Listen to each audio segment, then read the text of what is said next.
Greetings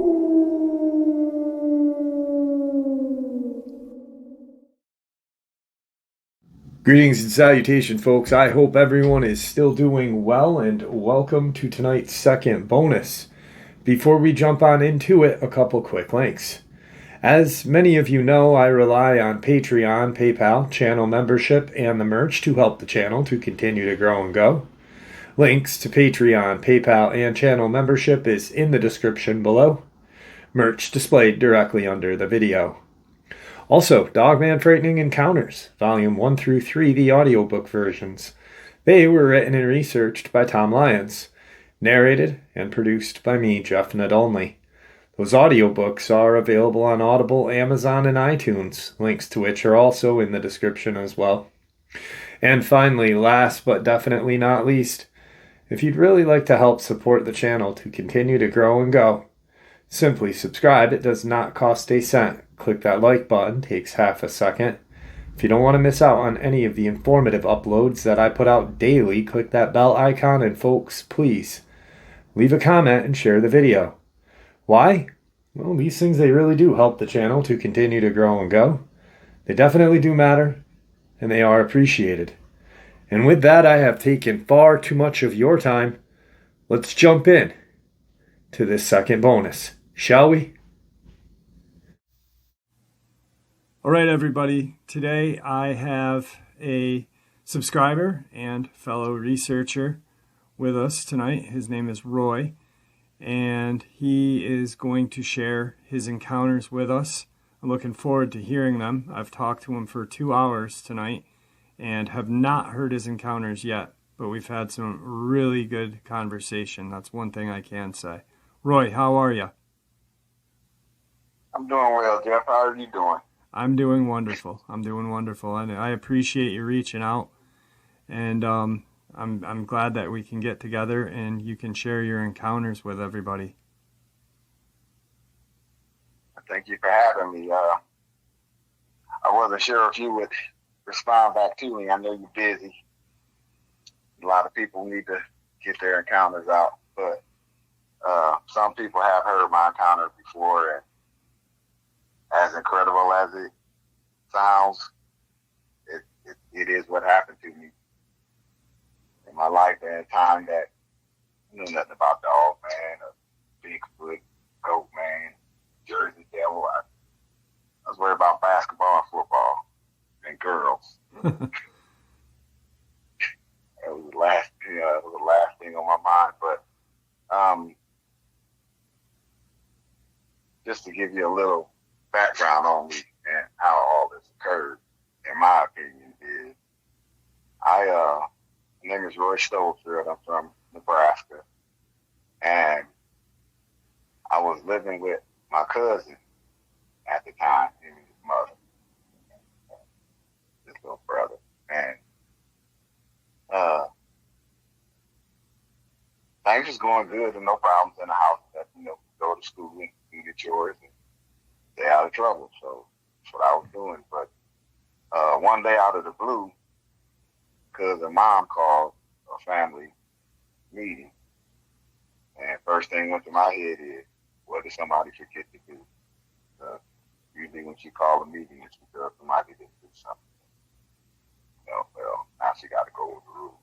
But actually, the conversation wasn't about that. She was informing us that she was about to move to New Orleans, Louisiana, and that if we wanted to, we could stay there in the house, but we would have to get jobs and take utilities. And I'm like, wait, you're going to leave teenagers, 3 males alone, and you're going to go to another state, and as long as we pay the bill and don't tear the house up, we can stay here and do what we want to. Okay, you don't have to convince me. That sounds like a good deal. But once we got done having a meeting, she called me in the kitchen and asked me would I help her drive down there. I'm like, yeah, I'll help you do that. No problem. Which also meant I had to help her unload that U-Haul too. I knew there was a hit. But get to see a state I haven't never seen before, try some different food, see what the locals are like. Something I could put in my journal for, an experience that I had in life, Corey. So I told her, yeah, I'll do it. And plus, at that time, I was on the tail end of going through a breakup. My first serious relationship with a girl in high school. We had been together almost 2 years, so probably a change in scenery probably would did me good. So I said, okay. She said she put me on the bus a week later back to Nebraska. I was like, okay, that's fine. That worked for me. So we loaded up the U-Haul the following weekend. We drove down there, got it unloaded, and well, actually, when we first got to town after the drive, we just took the bed out and the sofa, and I got on the sofa, and she laid on the mattress, and we just went to sleep because it was a pretty long drive. But after we got everything unloaded and in the house, I asked her if she'd show me around, and yeah, I'll show you around. Okay, so she took me to some of the tourist attractions, and we went to a couple of restaurants, and then she took me to the French Quarters, and to see people out just walking around drinking, having a good time, people not fighting or, acting stupid, just coexisting peacefully and having a good time. And there's bars and all this kind of stuff down there that I could actually get into.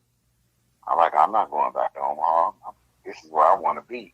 So we had a conversation about it, and she knew I was planning on going to college. And she's like, so what are you going to do about that? I'm like, I can go to college down here. That's not a problem. So she said, well, you're going to get a job. She said, how are you going to go to school and have a job? I'm like, I'll do both, because I'm not trying to be broke. But so that's what I did, and I got a job at a store called Chess King. It was a men's clothing store back in the day. And yeah, it was. I remember Chess King. Michael Jackson, the flock of seagulls. Come on in. We got the look you want. They sold Z Cavaricis back then. Remember that?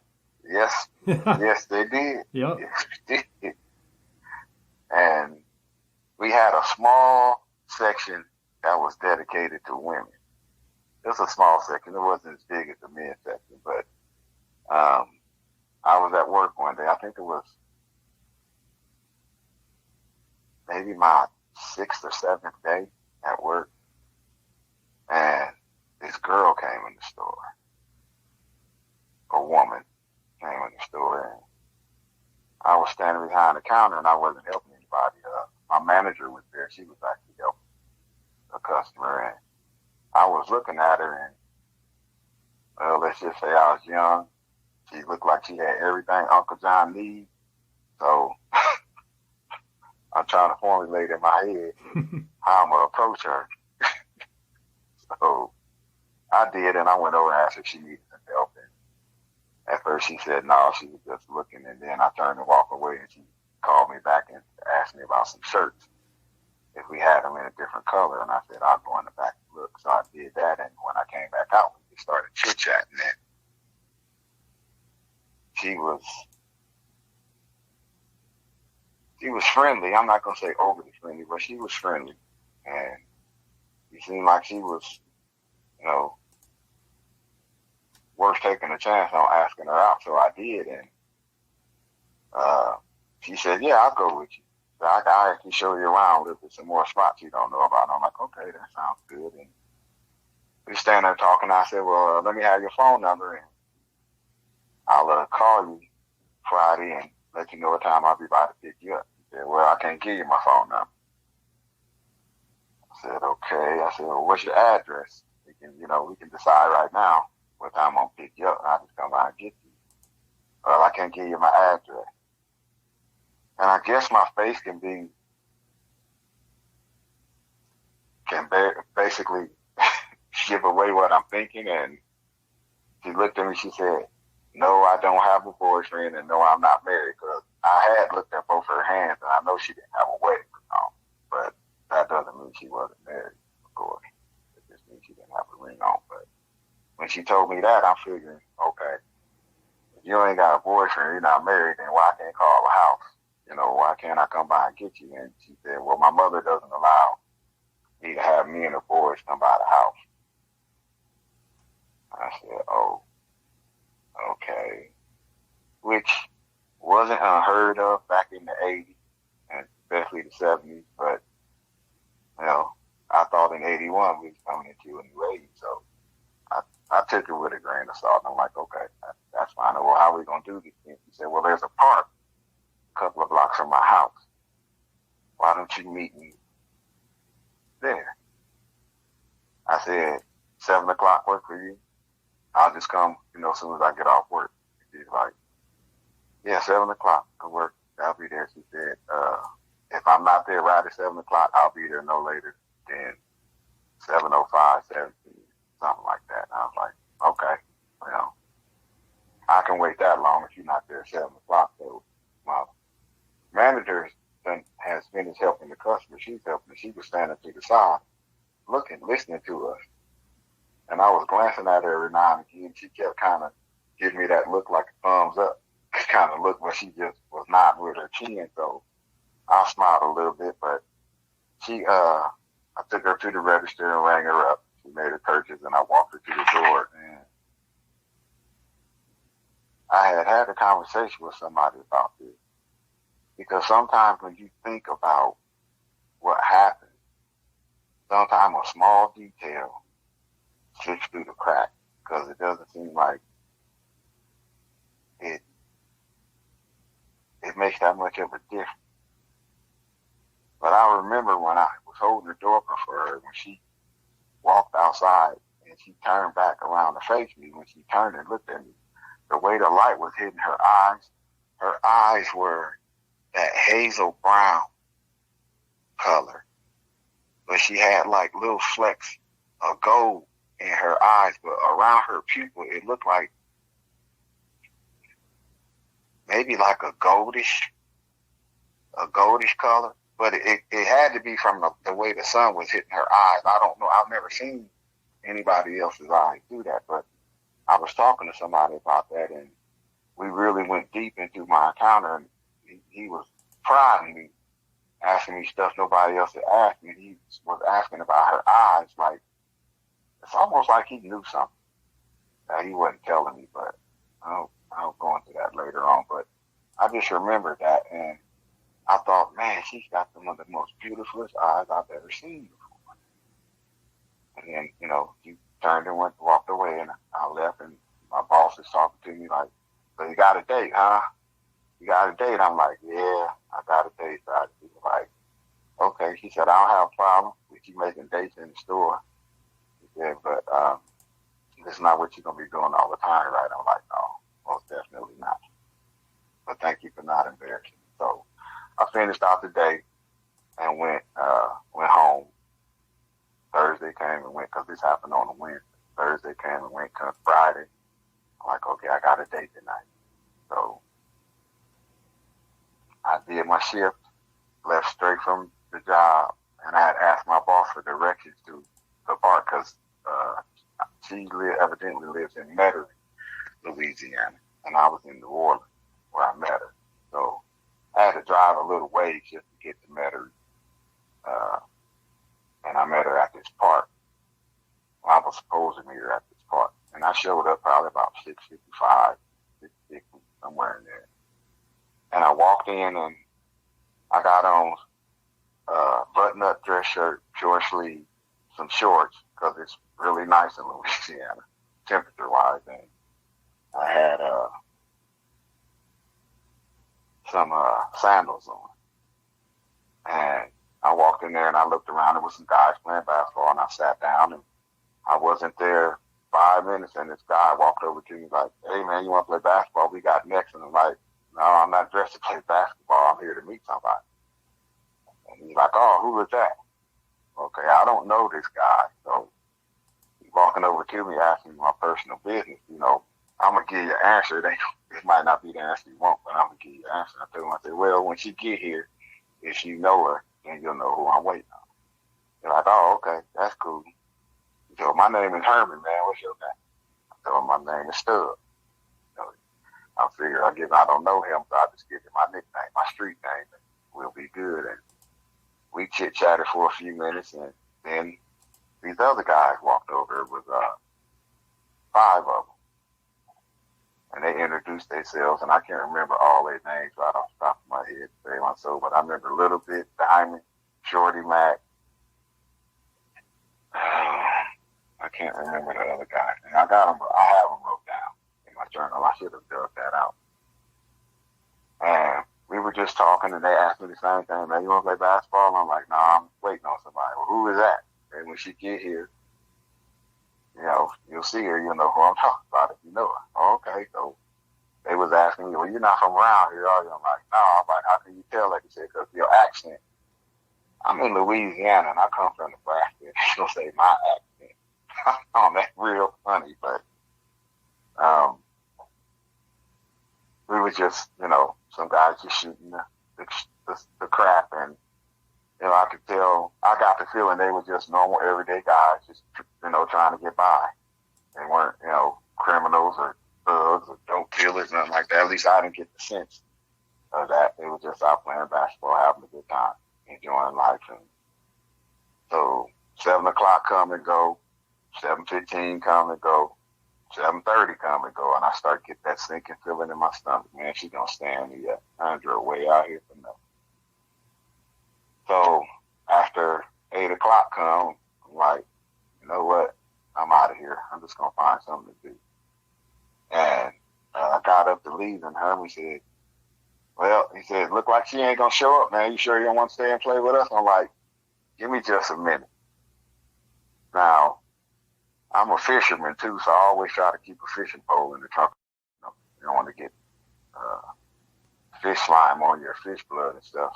And you never know when you're gonna be driving and see a body of water that just calling you to find out what's swimming in it. So I had some tennis shoes in there too, so I just went in the bathroom there at the park, changed clothes, and I came out and played basketball with them. And we played off and on till midnight.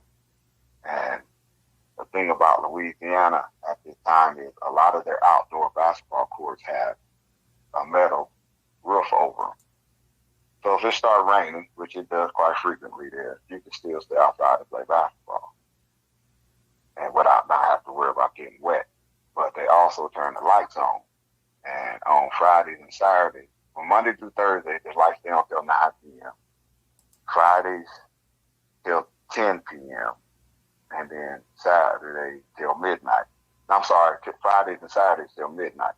And then Sunday, they don't turn them on at all. So once midnight comes, they turn all the lights. It's pretty black in the park, and you find something else to do as you go home. So they turn the lights out, and the guys had gathered up over by where we had been sitting, and I walked over and asked them where the closest liquor store was, because I wanted a beer. I've been drinking that hot faucet water. I wanted a beer. And they're like, oh, we getting ready to go now, man. You can just come and go with us. Now,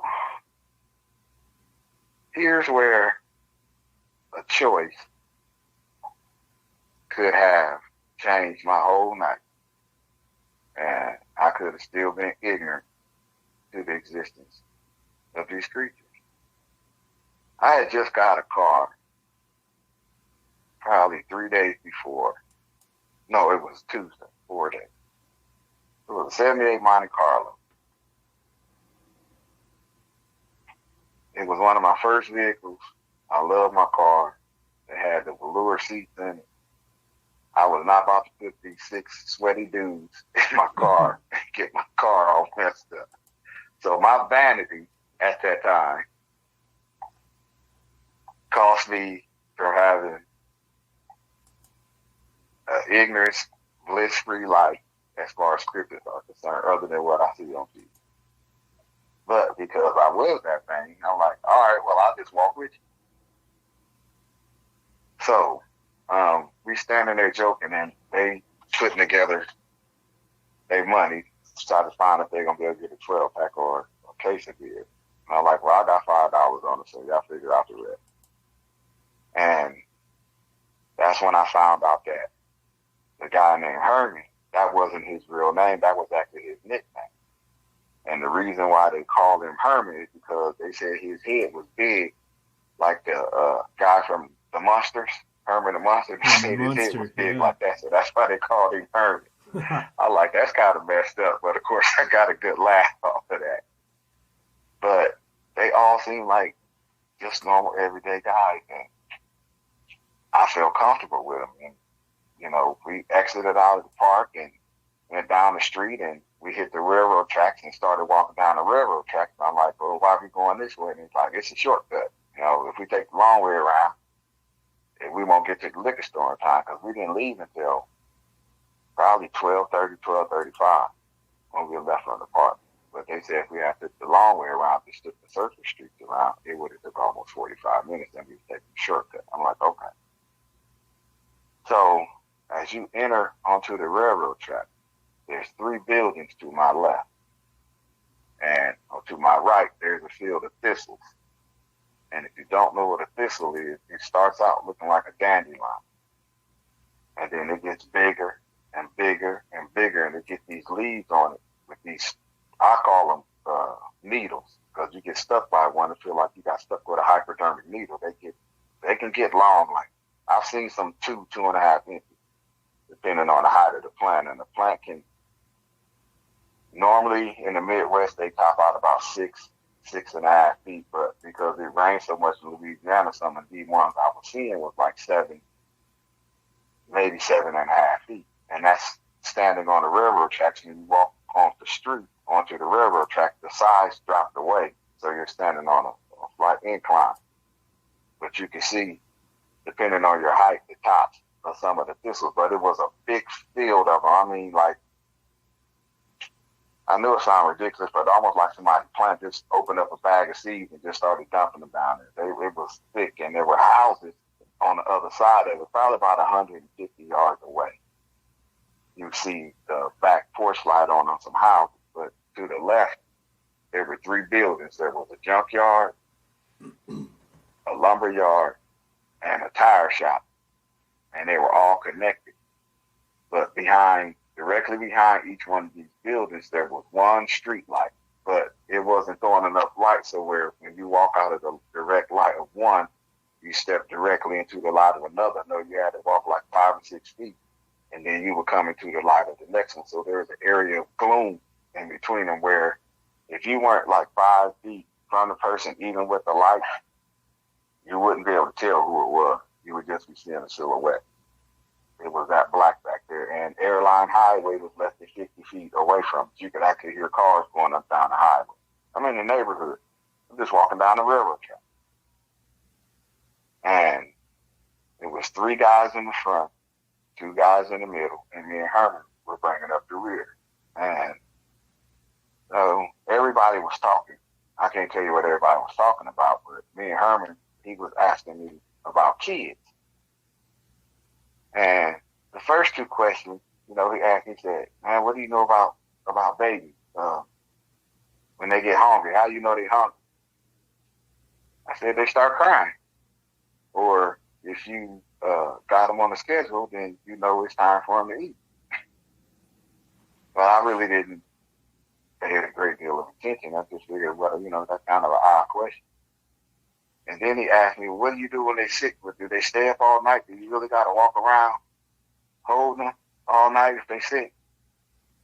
I said, well, if you're smart, you take them to the emergency room, find out what's wrong with them, or get them to the doctor the next day if you don't feel like doing that. And I'm like, well, why are you asking these questions about kids? Because I'm starting to, what's going on here? Well, Herman told me that his girlfriend was supposed to have his first child in the next week, 2 weeks tops, if the baby came late. But he was supposed to be a father next week, and he was basically scared or nervous about becoming a father because he didn't know nothing about kids. And I said, have you talked to your mother, your grandmother about it? He's like, yeah, and they basically told me, you got yourself into this, you're going to get, deal with it. You didn't talk to us before you had sex, stuff like that. And I'm like, wow, really? I said, well, go to the library and get you some books and just ask as many questions as you can. I said, but don't be afraid. I said, your life is about to change, but don't be afraid because you're talking about another life. And just do the best that you can, man. That's all you can. But don't set yourself up for failure just because you're afraid, because you don't know, because there is knowledge that you can gain that'll tell you what to do. And you can always reach out to the nurses at the hospital or the doctor and ask them questions too.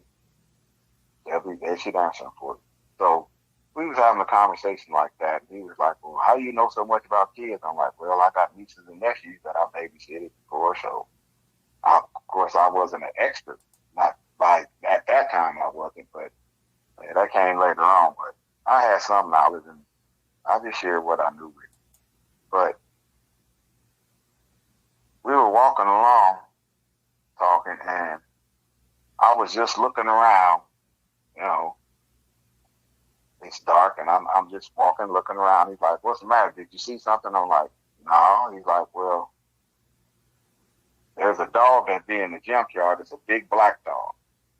He said, "And sometimes he get out."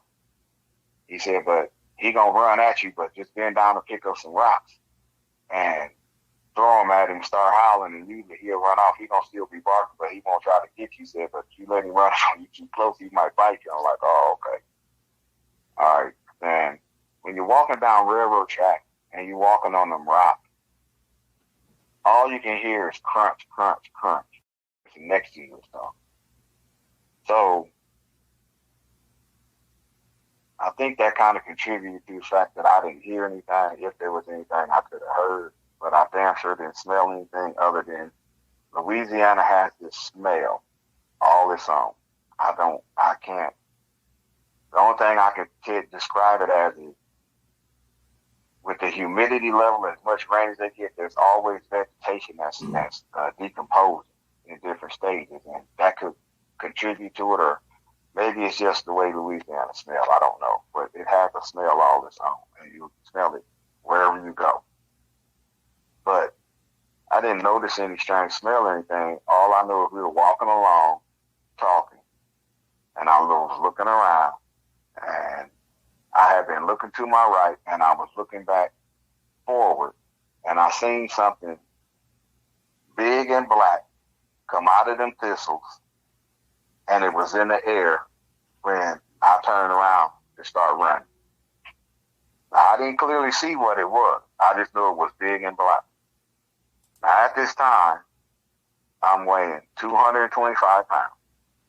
I could squat 500 pounds, and I could bench press 300 pounds. I was in football shape. I could run a 4.340 at this time, so I could get out of town fast. I would never been afraid to have a confrontation with any other man on this planet. I don't care how big they is, because if I can't match you physically, I'll just make you chase me until you run out of wind, and then I'll figure out a way to deal with you. But I'm not worried about any confrontation with any man. So, I don't know, primordial instinct, make you run, or whatever, but I started running, and I hadn't taken 10 steps. I didn't see what happened, but I heard like a scattering of rocks. And then I heard Herman say, "Don't leave me."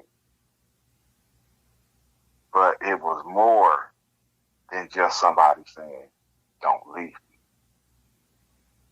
There was something in his voice that was like, "Oh my God, in heaven, whatever you do, please don't leave me here."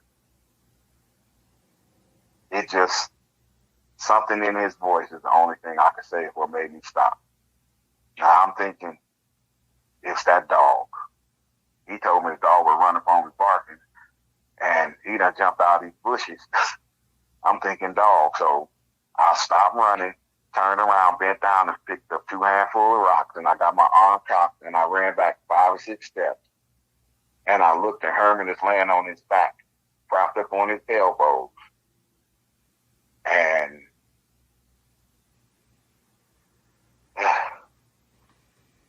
take your time, man. It's all right. The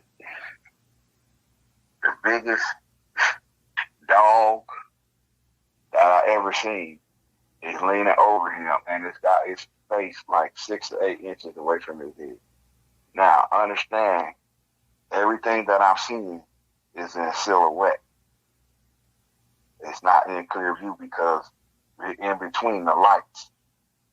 But he's just outside of that second street light to where I can see him, but it's still mostly in silhouette. But I can see that thing's head, as big as it was, how close it was to him, and he's not screaming, he's not yelling, he's not struggling.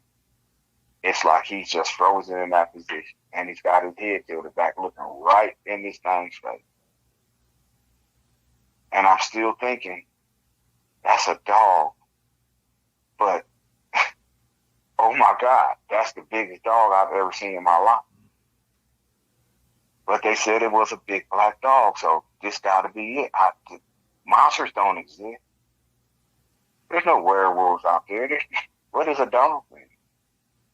I seen the Patterson Gimlin film. I don't look like no Bigfoot, and that one female, she's way in California. What she be doing down here in Louisiana? So, what is it? And when I started running, I guess the other guys heard me start running, so they took off running too, but they must have stopped running at some point and came back, because I started hearing them saying, what is that? What the blank is that? What is that? Now, I'm standing in the middle of the railroad track, and I'm looking at this thing, and I'm still thinking dog. And I heard somebody say, don't shoot.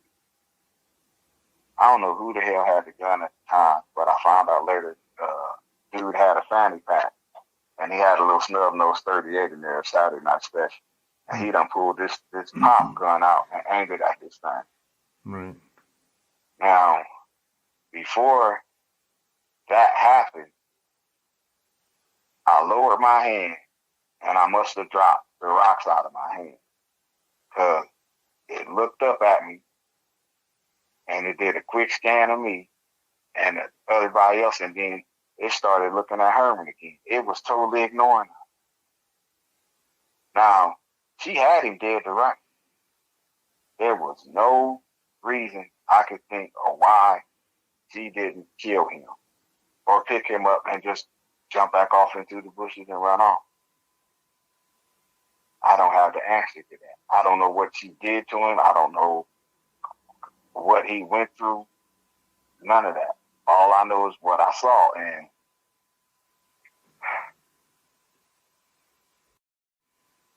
I should have kept running. But since I didn't, now how the hell am I going to get out of this situation? Now, behind the building that are now on my right, because I'm facing back up the way we have been coming, there's a 6-foot chain link fence with the barbed wire on top, and I'm thinking, if I could get to that fence, that second building, the lumber yard, the back of the building was close enough to the fence that I would have got chewed up a little bit on that barbed wire, but I could have got to the top of there. I could have got on top of that building and ran across it and dropped down in front, and I would have been right on Airline Highway. And hopefully I would have been able to flag somebody down, or I would have just went back to my car. But since I hadn't did that, I'm just trying to think how the hell it got here. And I mean, a lot of thoughts go through your head when you're standing. A lot. And you gotta get it, analyze it, and either use it or dismiss it, because you're only gonna get one shot. And I still haven't seen this thing clearly yet. But I can tell by the size, I'm just... But shortly after that is when the guy said, don't shoot it. When he did that, this thing took 2 steps forward. It was on all fours. And the first thing I seen that came into the light was a hand. Not a paw, not no raccoon looking paw. It looked like a human hand, a huge human hand with 2.5, 3-inch nails on the end of it. And they were curved, but they weren't wickedly curved. They were curved just enough so that when it put his hand down flat on the ground, that the tips of his fingers wouldn't touch the ground because of the curvature in the nail. I'm about 7 feet away at this time when she took those 2 steps. So I got to see her real good. And she wasn't in a hurry.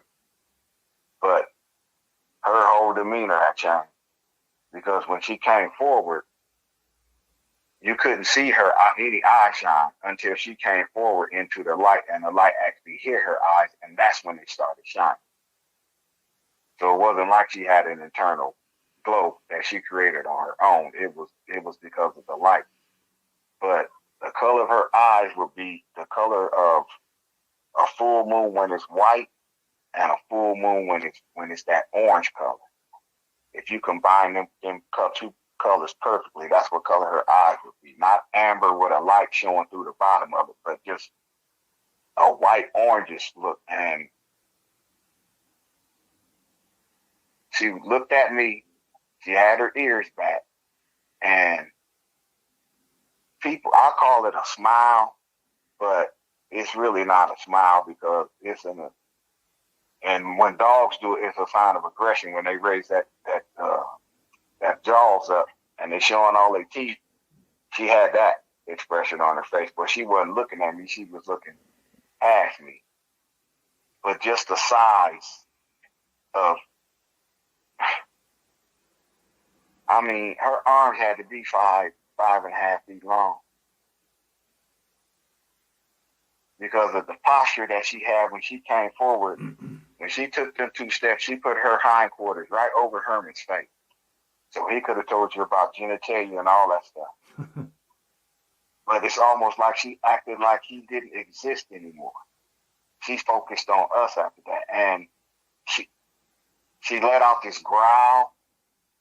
It wasn't real loud, but I could feel it. I don't know if it went from my feet up to my chest or from my head down through my chest, but I could actually feel it. But it was almost like she was growling, but she didn't want to attract any more attention than she already had, if you know what I mean. That's just the feeling that I got. Right. But it was such a deep resonating bass. It's a vibration, but to know that something that's breathing is doing it rather than it being artificially created, there's some power there. And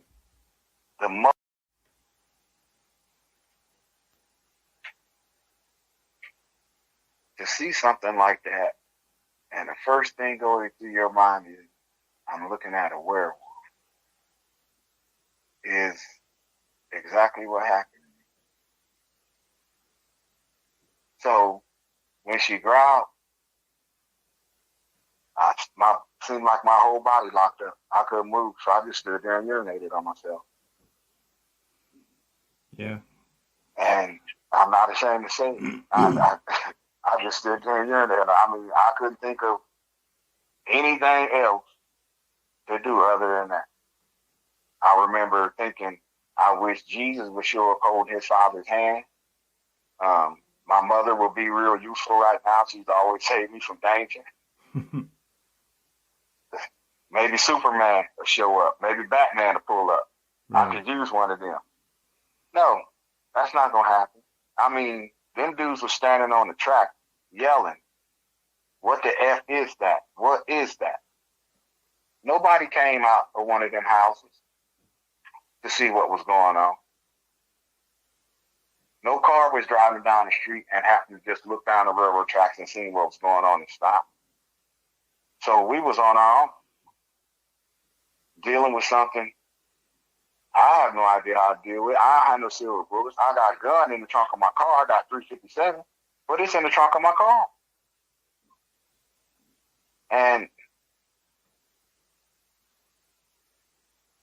when you see something like that,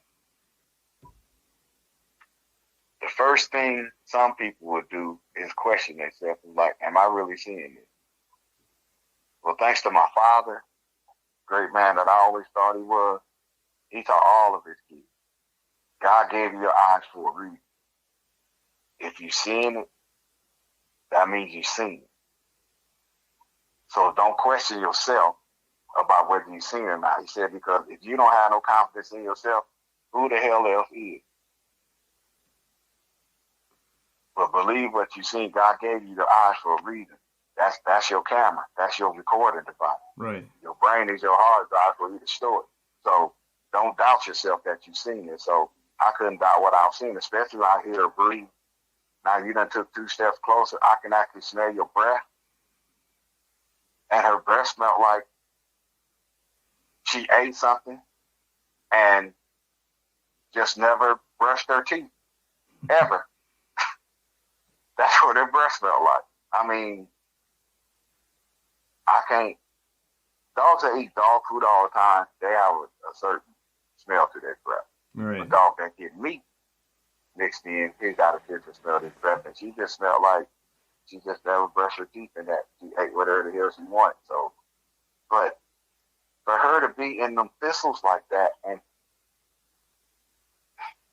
I'm not seeing any debris in her coat, no mud, no water, nothing. It's almost like somebody had just got done brushing her 5 minutes before she made her opinion.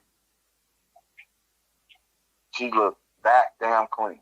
And I'm just, when you're scared to death and yet you kind of in awe of what you're seeing, that's definitely a weird feeling too.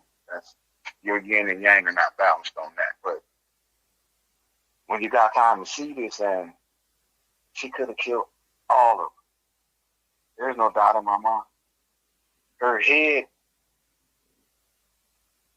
if I had to compare her to a breed of dog, the best description I could give you, Jeff, is that her head was shaped like a Malamute's. Her features were broad. I mean, her mother was broad. It wasn't extremely long, but it was broad. And she didn't have what I would consider a mane. She did have a short scruff on the side of her, but not what I would consider a mane. And she had fur all over her body, probably about 2 inches long. I could actually see muscle definition in her forearm and in her bicep from her posture when she had her weight up like that. And just 46, 40, that fish tank I had is 4 foot, so I'm going to have to say 48, 52 inches across from shoulder to shoulder. Wow. Thick neck. I mean, even her thighs just, I would have wanted thighs like that, especially playing football. Everything about her was like, she was perfect for whatever she was designed to do. And I thought I was going to die that night. I was probably 99.9% I was going to die. And it wasn't going to be a good death. I was going to feel every bite, every shred, every shape. What other reason could it have showed up if it wasn't a killer? Right. But she didn't do that. I made a move to go and get on that fence. And I guess when I shuffled my feet and she heard the sound of the rocks moving, she turned and she looked at me, and I urinated on myself again. But I didn't hear a voice. I just got the feeling, because I looked her dead in her eyes when she looked, and I got the feeling that she was looking at me saying, "Go ahead and run. I dare you. Go ahead. See how far you get. Go ahead, run." And I just stood there and peed on myself. That look that they can give you when they lock eyes, I understand now why they say, don't look it in the eye. You don't see an animal looking back at you. There's intelligence there. And for you to even get a feeling like it's toying with you, like go ahead and run, that's not animalistic. I don't care how well they train. That would speak of a higher intelligence. And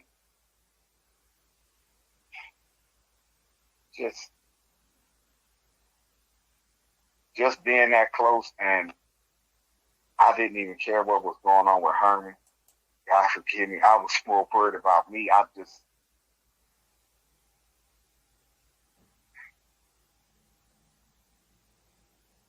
You try to process that. In 1981 in July, there was no podcast. There's no Jeffrey. There's no Dark Water. There's no World Bigfoot Radio. There's no Outlaw. Bigfoot outlaws. There's nobody to reach out to help me understand what I've seen, and so I'm looking at a monster, a werewolf. Now, as if that wasn't weird enough, the next thing that happened, I'm gonna always got questions for you back to the court. But you ever seen a dog that's got fleas? If you've ever had a dog that has fleas, and they might be sitting up right next to you, and then they make that real quick twitch and start biting at their tail or down at the base of their tail or on their haunches, but it's a real quick movement. They might be just sitting there getting petted, and then all of a sudden, poof, they gone. Yep. She twitched like that. Not that she started biting at her tail. I didn't see a tail. I don't recall seeing a tail. I focused on that business end because them 3-inch canines and all of her teeth in her mouth were cutting teeth. Her back teeth weren't like a dog. They were all cutting teeth. They kind of remind me of how a bear trap would close together. Like there are spaces just for the teeth to interlock like that. And I don't know if she had a double row of teeth. She didn't open her mouth. She just raised her lip and growled and kind of frowned up a little bit when she looked at us. And I'm like, okay, God, get ready. I'm on my way. I'm on my way. Why you would let me die like this, I have no idea. Why you would create something like this, I have no idea. You supposed to made us in your image, and you can put monsters like this on the same earth that we on. What's up with that, God? I mean, you start asking yourself questions like that because you get ready to die. So shortly, if you live your life right, you'll be able to ask God that. Right. And what's up with that? Why am I standing up here, hold my head in my arms, talking to you right now? Why would you let that thing kill me like that? I'd be able to talk to him, but thank goodness that didn't happen. But she twitched and stood up on 2 feet. I didn't hear no popping, snapping sound. I didn't hear any of that. It was just a smooth transition from all four to standing up. So now I'm looking up at something that's got to be 9.5 feet from feet to head. Now I just spent 4 hours playing basketball. I know that a regulation rim in the park is 10 feet. She could have dunked a basketball standing flat-footed. No jumping knee. Wow. I saw her stomach. She had a V shape, not a sharp V, but it was a V shape where I could see the muscular on her, how muscular, how many muscles she had on her hips and thighs. I could see that better because now she's standing about 3/4 of the way into the light. She's black, but yet on her coat there's splashes of gray that look like a patchwork quilt. They weren't any uniform design. It was just a splash here and a splash there. Now, it could have been from the light, but I actually think those were markings in her coat. And she looked to the right, and I took a hot second, and I looked the same way she looked to my left, and I saw 6 lights about 60 feet back in the distance. And they were standing in what would be a triangular formation, 2 in the front, 1 in the back. But there was enough room between the front 2 that the third set of light could see in between them. I don't believe those were animal eyes. A lot of people have said that I was too close to her pups, this and that.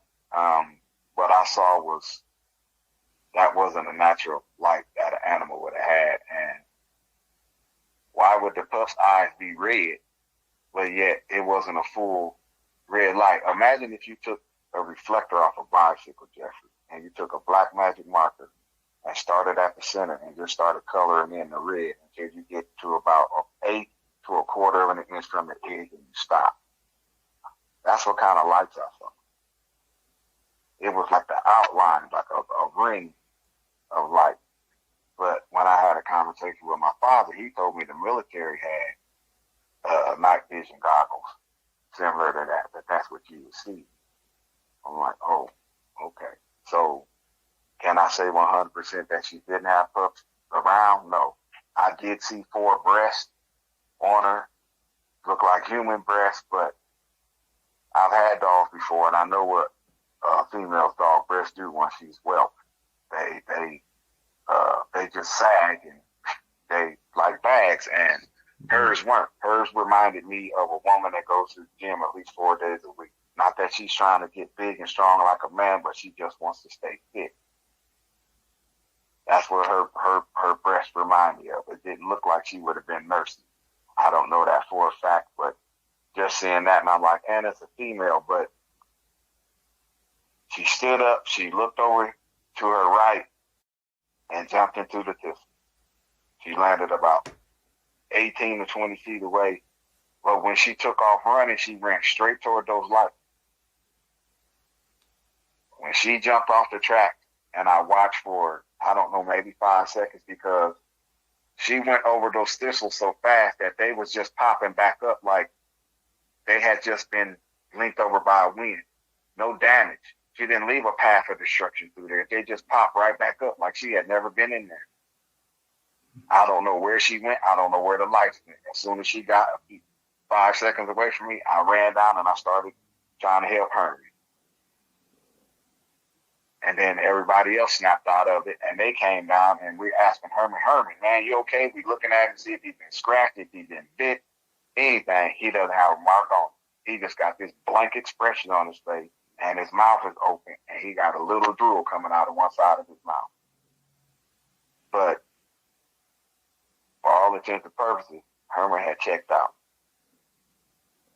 We picked him up, and they started going further down the tracks. I'm like, okay, well, where are we going? Well, it's closer. We're closer to the liquor store than it is to go back to the house. I'm like, but y'all going further back down there, and once we get out of the third light, then it's going to be pitch black. And I don't know which way that thing went, because we actually have to go further down the track and then go through this beaten path that cuts right through them thistles to come out to the back of the liquor store. That didn't seem like the best decision for me, but after what I just seen, I'm not willing to go off by myself. So I just stayed with her. And it seemed like it took us a long time, because Herman would only every 2 or 3 steps he might assist. Other than that, we dragging him. And we get to the liquor store. I set him on the ledge, and I put my hand on his chest, and Shorty Matt came over, and he said, I got him, man. So I'm standing there, and I'm processing what then happened, and 3 other guys went in the store, and they in there asking the clerk, man, will you call the police? Call the army, call somebody. And he's like, he's standing there looking at him like, okay, what the hell is this now? So then they said, we just seen a monster on the railroad track. His whole demeanor changed. It's like, please make your selection, bring it up here so I can ring it up. So you can go ahead and go, because it's close to closing. It was approximately 10 minutes to 1, I guess, when we walked up through the track. So that encounter, she was there. It wasn't just a few seconds. Some minutes went by. And they're arguing back and forth. I'm standing there, and finally he told him, you know what, just go ahead and leave. You're not going to buy nothing, just go ahead and leave. So, as I'm standing there, I was about to go in the store and see if I could talk to him. But the way his demeanor was, I'm like, this is a waste of time. So while I'm standing here, I hear Shorty Mac. He's saying something, but I was focused on what was going on in the store. So until I switched my attention over to what he was saying, I had no idea what he was saying. And he was saying, man, what is this stuff in Herman's head? I can't get it out. And I'm like, what are you talking about, man? He was laying on the ground. You know, what are you talking about what's in his head? It's probably just dirt. He's like, no, man, this is not dirt. Now, the rocks that we were walking on the railroad tracks were white, and they will put that white chalk on you if you pick them up, because I had it on my hand. So I went over to Herman, and I wiped my hand on my shorts as best I could. and I started wiping at it. He had a round circle in his head. It was white. And I'm dabbing at it, and I even licked my finger a couple of times to try to wipe it out. And it wasn't coming out. Now, I spent approximately 5 hours talking to this dude off and on that night. I played basketball right next to him.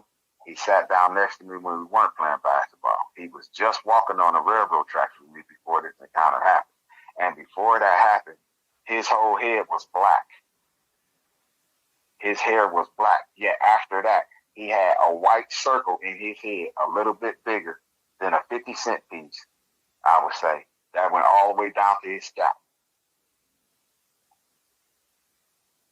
I don't know what happened to him to cause that. I have heard of people's hair turning white or parts of their hair turning white, having paranormal experiences, or possibly even having died and came back. Right, or but a not frightening, from yeah. seeing a monster. So I have no idea what had transpired in him to make something like that happen. All I know is I seen what I seen. I helped that young man get home because my car was parked basically right down the street from the park. And I found out then that Herman stayed right across the street from the park when we got him home. Now, it took us almost 45 minutes to leave from that liquor store to get to his house. Every little sound that didn't sound like a car passing by, we were all on alert. But when we weren't hearing anything, of course, everybody talking, man, what was that? Did you see that thing? What did it do to Herman? You know, all these questions coming out. Now, I just met these dudes at night. I really don't know from Adam. I'm just going by the feeling that I got from hanging out with. So, really, I didn't owe any of them anything to have to stick around. I could have just left and went to my car, but that would have put me by myself. I ain't trying to do that right now. I think it's better protection with the herd. So, I stayed with them. We got Herman to his house. They went up on the door. Somebody was knocking on the door. Somebody else was ringing the doorbell. I'm sitting with my hand in Herman's chest because if you let him go, he's going to do a face plant or he's going to fall backwards and maybe hit his head on the sidewalk or something. So it pretty much got to support it because, like I said, he's checked out. We couldn't get him to say a word the whole time that happened. He just had this blank look on his face. So finally somebody woke his mother up and she comes to the door. Of course, she's not happy because somebody's knocking on the door, somebody's ringing the doorbell. And then she opened the door and you got 5 people saying, we just saw a monster, something happened to her. All at once. I don't know this lady. I ain't never met her before. I can only imagine what was going through her head at the time. All I'm going to hear is something happened to my son. I might not hear the monster stuff till later, but I'm going to hear something happen to my son. So that's immediately what she asked. Well, what do you mean something happened to Herman? What's wrong with my baby? Herman, baby, what's the matter? He doesn't respond. She asked him again, Herman, what's the matter? And she actually grabbed his face in her hand and turned his head and looked at him, and he's just blank. She said, oh, my God, I don't know what y'all done did to my baby. I don't know what y'all done gave him. She said, don't nobody leave. I'm calling the police. As soon as she said that, I eased Herman back up against the railing on the porch to make sure he wasn't going to fall. And I turned around and I walked out of the yard. And as soon as there was 3 houses down, there was somebody sitting on their porch because I remember hearing one of the ladies say, I wonder where he's running from. I ran to the trunk of my car, and yes, in front of God and everybody, I stripped out of them wet underwear and wet shorts and grabbed my shorts I had on before and put them on, and then I got in the car, and when I left from the curb, my back tires were spinning. I went back down the street past Herman's house. I hit Airline Highway. I didn't even stop for the stop sign that was at the corner. I just pulled right out in the traffic. I almost hit one car, and I know somebody else almost hit me because they laid on their horn. I didn't even care. I went straight home. I got out of the car. I got in the trunk and got my gun out. I went inside. As soon as I closed the door and locked it, I moved the couch in front of the door. And then I went and got the refrigerator out of the kitchen, unplugged it, moved it into the front room, put it in front of the couch, and plugged it back up. And then I went and got my bullets out of the closet, and I got my speed loader. And I sat down at the table, and I started loading my speed loader. And then I opened up my Jack Daniels. And then I started to replay in my mind what had happened. Now, the reason that I left from Herman's house like that is because the gun that I just told you I got out of the trunk of my car, I bought it on the street, so it wasn't registered in my name. I don't know if it was committed to use a crime or murder, anything. The guy I bought it from, of course, he told me, no, man, it don't have no bodies on it, but I bought it on the street. Now, with the condition that Herman was in, the first thing the cops are going to say, what kind of drugs did he have? They might even say, we're going to search vehicles. They search my car and find that gun, whatever it was used for. Well, 9/10 of possession is the law, so that means it's going to get put on me. I didn't want to take a chance on that happening, so I left the scene. But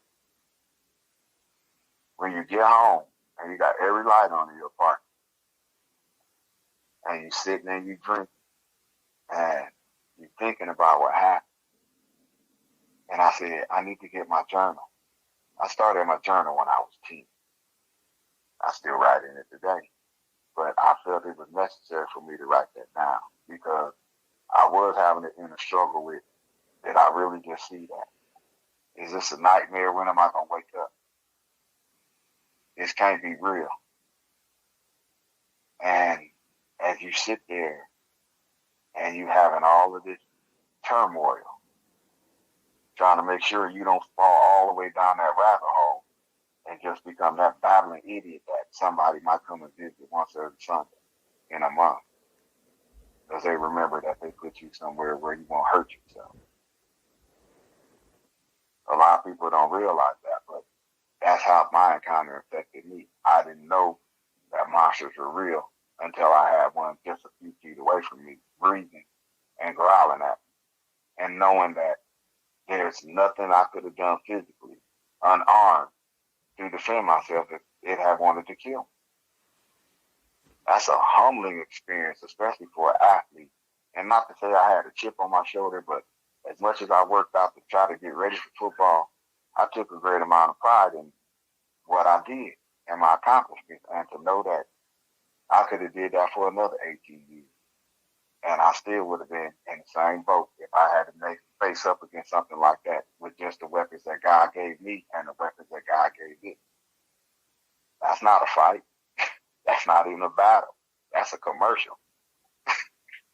Till the main event starts. So I had a real hard time dealing with my encounter, Jeffrey. It affected me for 3 years. My brother, God bless him, so taught me how to meditate, and that's what really helped me start coming back to grips with things, because going outside, being outside after dark, that wasn't an option. My boss used to schedule me to work till 9:30. I'm like, no, I'd rather work Saturday and Sunday than have to close. I'll come in and open. She's like, well, Roy, I'm like, I know, because I did tell her what happened, because I was supposed to go back to work Monday, and I called off just because I wasn't ready to leave the house. So when I went in Tuesday, yes, I did have my gun with me. I didn't tell my boss I had, but I did have my gun with me because I guess I convinced myself, or based upon just the facts that I had, it was my firm belief that that girl that stood me up showed up on the railroad track. Because when she stood up and turned her head, I'm not 100% sure. I wish I was, but I could have swore I seen a gold hoop earring in her ear. Now, it could have been a tracking device, but I saw a yellow flash that would be the same flash you would get in a light from a gold earring or something gold. But it was so fast. I mean, she turned her head, and I mean, you seen how they move, man. It's not. Yeah, it's not natural. It is not natural. It's not fluid. How some people say it's fluid. It's nothing. It's the most bizarre way of movement that your brain can't process that. It's just not. It's not right. Yeah. Right. So I'm not 100% sure if that's what I saw, but I know she had something in her ear. But with everything that I knew about werewolves then, it's because somebody shapeshift into one, or they make a deal with the devil and let a demon take possession of them. And that's how they achieve that form. Mm-hmm. So that's what I'm going with. It was that chick. So if she come in that store, I'm about to blow your chest out your back. Yeah. I probably would have went to prison for the rest of my life, but if she had came in that store Tuesday, I probably would have blew her chest out her back because I was convinced that she was that thing. And now you done showed up. I don't know where you live, how to call you, and then you gonna show up at my job after I done seen this monster, but you stood me up. No. But thank God that didn't happen. But I was acting so out of character. I know I was trying not to, but every little sound, man, I was jumping in. My boss was there, and finally she was like, "Roy, what's the matter with you?" And I'm like, "I don't want to talk about it." She's like, "Well, evidently something really bothers me." She's like, "Did you have a bad date? You know, what happened?" I said, "I really don't want to talk about it." And I held her off for like 3 hours, and she just kept at me and kept at me. She's like, "I can tell something's really bothering you." She said, "You jumping at every sound." She's like, you standing staring out the window. She's like, "What's going on with you?" So I said, "You know, I don't want to lose my job." And she said, "What you mean?" I'm like, "The person that was here Friday is not the person that's here Tuesday. I know stuff now, and I don't want to lose my job because if I tell you what happened, you're going to fire me or you're going to call somebody to come pick me up. So I don't want to talk about it." But she just kept at me, and finally, I guess I needed to just share it with somebody, and I told her, and she never interrupted me. She didn't even ask any questions. She just let me talk from start to finish. And then she said, in such a matter-of-factly tone, like, "Oh, well, it's going to be cloudy today." She said, "You seen a Lugaroo?" I said, "Have you not been listening to what I just told you? I ain't talking about no dude named Lou. I'm talking about a monster." And she said, "No, I'm saying Lugaroo." I'm like, "Who the hell is that?" She said, No, what is that?" She said, "Lugaroo is a French werewolf. It's the French called werewolf. And they supposed to be down here, a lot of them, based on what I was told by my grandmother." I'm like, "Oh, okay." I said, "Well, how do you kill them?" She said, "Well, you're going to need some oil, some rock salt, and some fire." And I'm looking at her like, what the hell? Okay, I know the oil and the fire is for burning, but what is the rock salt? She said, "Well, you take the rock salt and you throw them on the creature, and they supposed to be highly allergic to it. And while they either trying to not get the rock salt off of them, that's when you throw the oil on them, and then you set them on fire." I said, "Oh, that's not going to work for me. That's not going to work for me." She's like, "Why?" I said, "Because just my luck, when I throw the rock salt and the oil on the creature, while it's trying to get the rock salt off of it, these matches that I got that I keep lighting and the wind keep blowing out, yeah, I'm going to be right where I was at from square one. So that's not going to work for me." I started thinking maybe a flare gun or something like that, but she talked to me for quite some time. She did make fun of me, and she said, "Well, if I see that girl come in the store, what do you want me to tell her?" I said, "Get her address. Don't tell her nothing. Just get her address." She said, "What you going to do?" I said, "I didn't say I would do anything, but just get her address. I need some answers that I'm never going to get because I really, really wanted to go back the next day and check on her. And I'm not ashamed to say that I wasn't brave enough to do that there. There was nothing on this planet that was going to make me go back in that area, day or night. Nothing. And I tried 3 different times, and I got so far down the airline highway, and I just stopped and turned around. I'm like, I mean, when your heart starts getting ready to pound out your chest and you're sweating and you are literally fighting within yourself to just go another mile, just go another mile.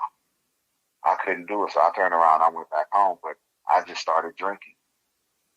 barricade the house, put the gun out, Jack Daniels Green Label.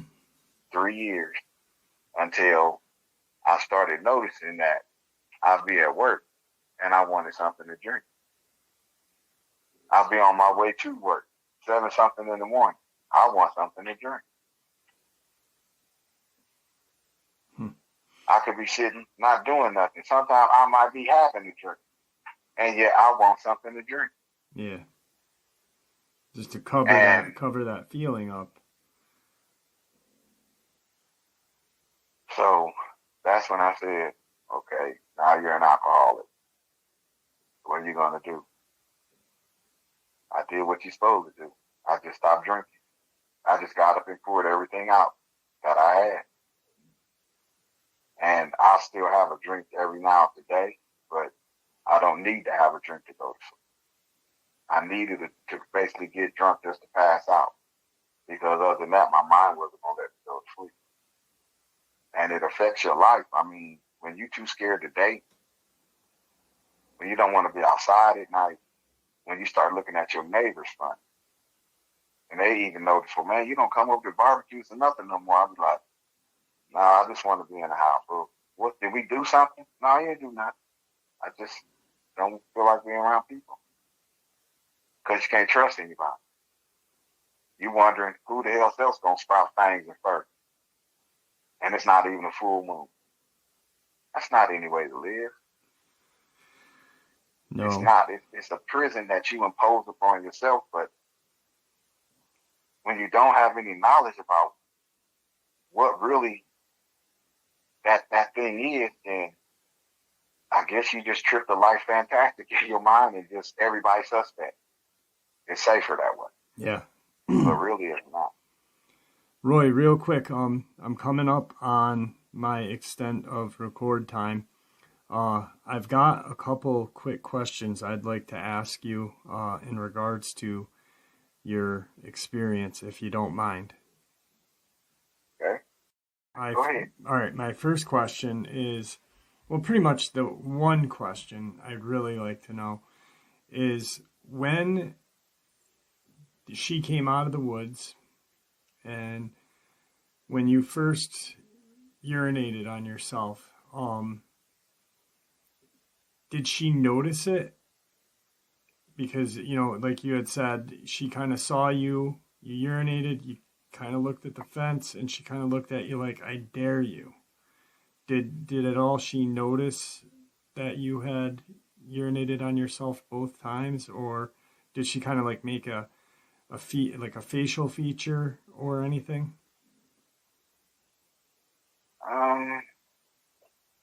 That's a good question, Jasper. I guess I would have to say the second time I did, I'm sure she noticed. Okay. Because that's when,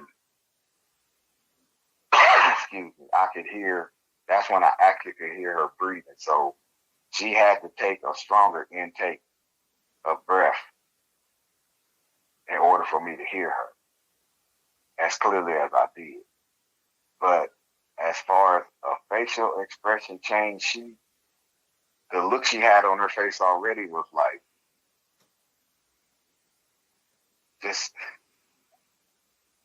like I said, run, I dare you. It's like, right. If you were just, I don't want to say like she wanted to play, but definitely not that, but almost like, kind of like daring you. It'll be funner for me if you run. Yeah. And I catch you and kill you. Like almost like a dare. I dare you to run. Kinda. Exactly. Yep. Exactly. All right. The only reason why I asked is because I had someone who had an experience that did, you know, I mean, it's nothing to be embarrassed of. I know at the time and at your age, you know, yeah, it was probably embarrassing, but it's, my theory is it's natural, you know. I mean, animals, when they get scared, they urinate, and it's almost like to mask a scent or to throw another scent out there. there was or maybe get rid of that extra weight so you can get the hell out of Dodge.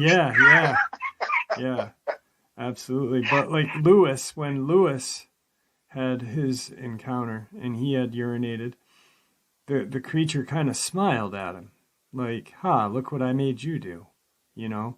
Right. And I was just curious if it kind of acknowledged it or not, more or less. But not that I can put into definitive terms that I noticed that she did that, but like I said, she had this look on her face, like, or maybe that's what that look meant. Like, yeah, you know, peed on yourself now. Try to run. Right. Try to run now. And I know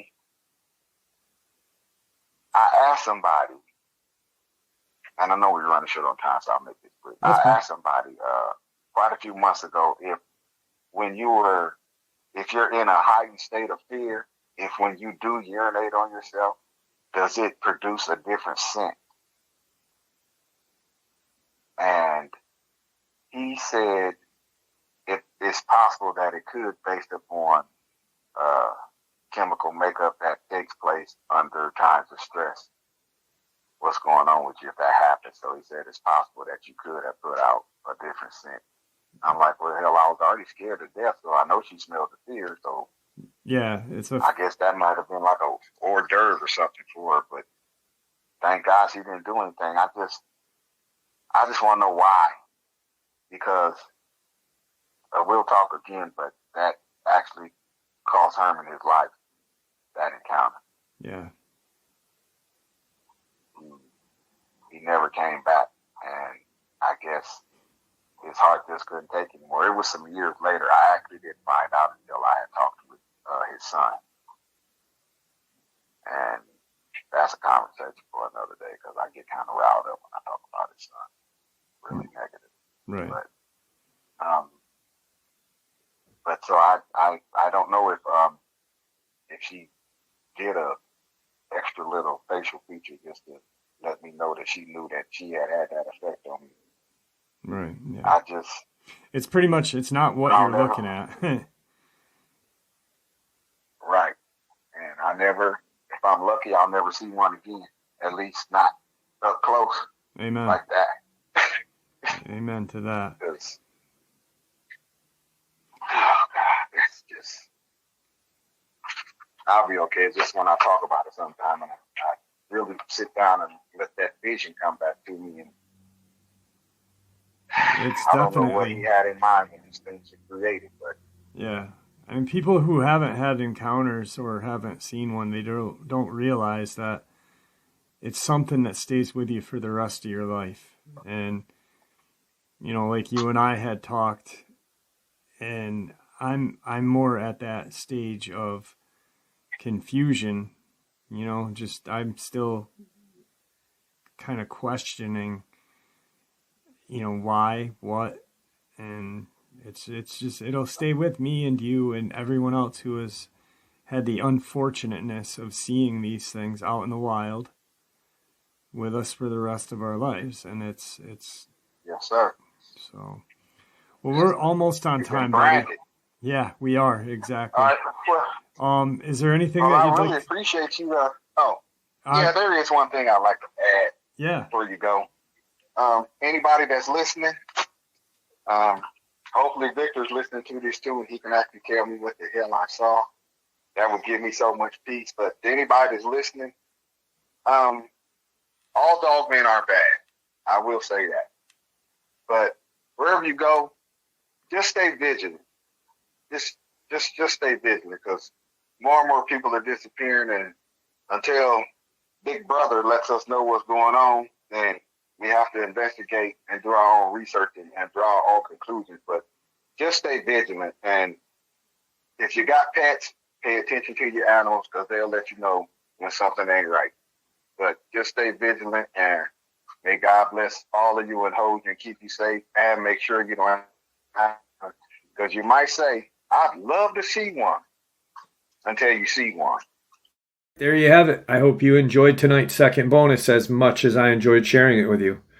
I'd like to thank you for supporting the channel. It is your support that helps the channel to continue to grow and go, and what gives us all a place and a chance to share our experiences and theories judgment-free. Everyone is treated with the respect that we deserve. Please stay safe, happy, healthy, and ever vigilant, keeping an eye on our children, pets, family, and our friends. These creatures are real. These events have happened. Share this information with those you love and care about, and it may just help save their lives someday. Until next time, never stop asking questions, never stop searching for the truth, and God bless you all.